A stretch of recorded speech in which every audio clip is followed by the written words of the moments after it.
Масканы жасау үшін бізге таза зәйтүн майы керек. Мінекей мынандай оливковое масло дейді ғой. Сосын бал керек, мед.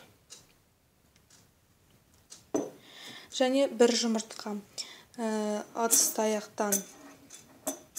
Мінекей 1 сағат өтті. Мен енді қазір бұл маскамды шайып, өзімнің күнделікті жуатын су сабынымен жуып, сіздерге соңынан қорытындысын көрсетемін.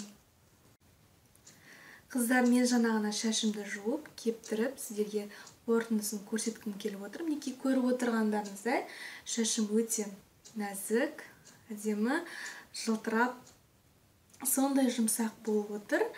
Сіздерге де айтар кеңесім, айына 1-2 рет осындай маска істеп тұрсаңыздар, шаштарыңызға өте пайдалы. Егер менің видеом сіздерге ұнаған болса, төменде комментарий жазыңыздар, лайк басыңыздар, менің арнама жазылыңыздар. Сау болыңыздар. Пока!